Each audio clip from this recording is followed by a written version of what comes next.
Pasok na sana ako kaso may papakita ako sa inyo. So, hindi yan patay nagbabalat lang yan. Yung process na to ay tawag ay molting. Madalas to sa mga arthropods, insects, or mga lagamba, ganyan. Matagal to na process. Tumitibok-tibok siyang ganyan.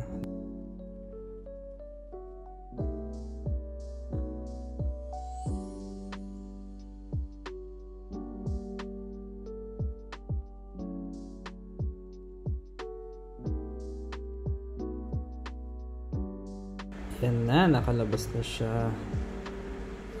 Yan ang pinanggalingan niya. Luma niya ang balat.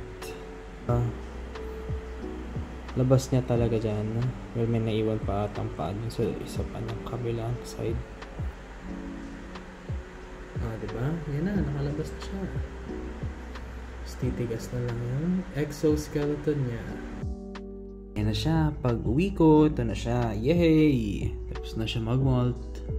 Hindi ko na mabuksan kasi tuyo na siya, baka bigla siyang tumalon. Ganda niya.